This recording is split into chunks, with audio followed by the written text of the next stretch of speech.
मेहुल जी हमारे साथ जुड़ने के लिए स्टॉक पे और इंडेक्स पर अपनी राय देने के लिए। चलिए आगे बढ़ते हैं और सिद्धार्थ जी के साथ भी जुड़ जाते हैं। सिद्धार्थ जी नमस्कार, बताइए सबसे पहले तो आपका क्या व्यू बन रहा है दोनों निफ्टी और निफ्टी बैंक में? नमस्कार अंश जी, गुड आफ्टरनून। बिल्कुल अंश जी, देखिए अंश जी, अगर हम निफ्टी की बात करें तो लगातार पिछले एक वीक से अंश जी हमने एक बहुत अच्छा मोमेंटम इंडेक्स के अंदर बनता हुआ देखा ही है। ट्यूसडे को भी हमने यही बात की थी कि 24,800 के ऊपर की क्लोजिंग जिस तरह से निफ्टी को ट्यूसडे को मिली थी, बहुत आराम से 25,000 25,100 तक के लेवल्स निफ्टी में देखने को मिल सकते थे।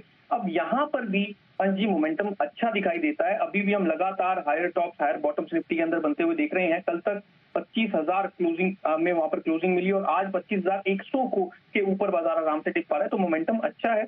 इसलिए किसी की एग्जिस्टिंग लॉन्ग पोजीशंस हैं तो वो उन्हें डेफिनेटली होल्ड करके चल सकते हैं। इस मोमेंटम में हमें निफ्टी 25,200 और 25,240 तक का मूव भी दिखा सकता है।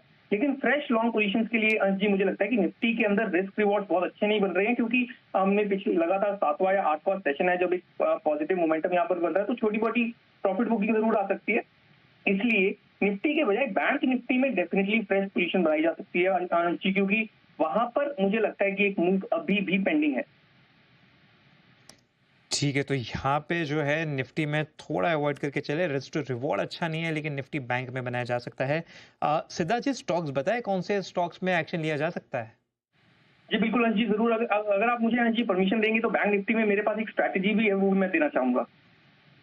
ये जी जरूर। देखिए अंश जी, बैंक निफ्टी के अंदर हम सितंबर की एक्सपायरी के अंदर एक बुल कॉल स्प्रेड स्ट्रैटेजी तैयार कर सकते हैं। रिस्क रिवॉर्ड यहाँ पर अच्छे हैं। यहाँ पर देखिए अंश जी, बैंक निफ्टी के 55,000 के कॉल ऑप्शन को हम बाय कर सकते हैं। अभी 495 के आसपास इसका प्राइस चल रहा है और सामने से 55,500 वाले कॉल ऑप्शन को हम सेल करेंगे। इसका प्राइस 275 रुपीज के आसपास में चल रहा है। इस पूरी स्ट्रैटेजी की जो कॉस्ट है वो हमारी सिर्फ 220 रुपए के आसपास में बैठेगी अंश जी। स्टॉप लॉस हम इसका रख लेंगे 160 रुपीज पर और हमारे टारगेट होंगे 400 और 450 रुपए तक। बिल्कुल, तो यहाँ पे जो है काफ़ी ज़्यादा अच्छा रिस्क टू रिवॉर्ड बनता हुआ नज़र आ रहा है। इस जो कॉम्बिनेशन ऑफ यहाँ पे स्ट्रैटेजी बताई है, स्टॉप लॉस 160 और टारगेट सीधे 400 और 450 का। बिल्कुल, काफ़ी अच्छी स्ट्रैटेजी है सिद्धार्थ जी। और स्टॉक्स बताएँ कौन से स्टॉक्स में ट्रेड लेना चाहिए?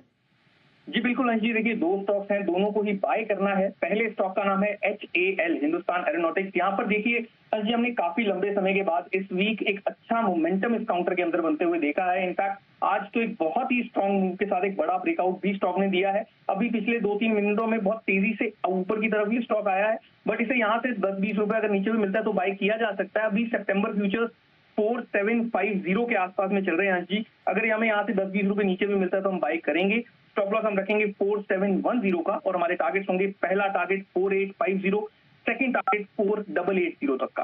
सेकंड स्टॉक है इंडिगो। यहाँ पर भी देखिए आज जी, पिछले 2 दिनों से एक स्ट्रॉन्ग टर्न अराउंड इस काउंटर ने हमें दिखाया है। 5600 के आसपास का एक बेस था, वहां से एक बहुत अच्छे मूव के साथ स्टॉक घूमा है। यहाँ पर भी मोमेंटम अच्छा बना रह सकता है, तो इंडिगो के सितंबर फ्यूचर्स को भी बाय किया जा सकता है। अभी 5765 के आसपास सितंबर फ्यूचर्स चल रहे हैं। स्टॉप लॉस हम रखेंगे 5740 पर और हमारे टारगेट होंगे अंश जी, पहला टारगेट होगा 5815 का, सेकंड टारगेट 5835 तक का। बिल्कुल, तो यहाँ पे इंडिगो में खरीदारी की सलाह और एचएएल में देखें तो ये तो कुछ 50, 100 दोनों ही डीएमए को आज पार करता हुआ नज़र आ रहा है।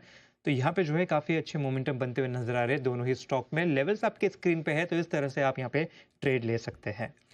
बहुत-बहुत शुक्रिया सिद्धार्थ जी हमारे साथ जुड़ने के लिए, स्टॉक्स पर और इंडेक्स पर अपनी राय देने के लिए।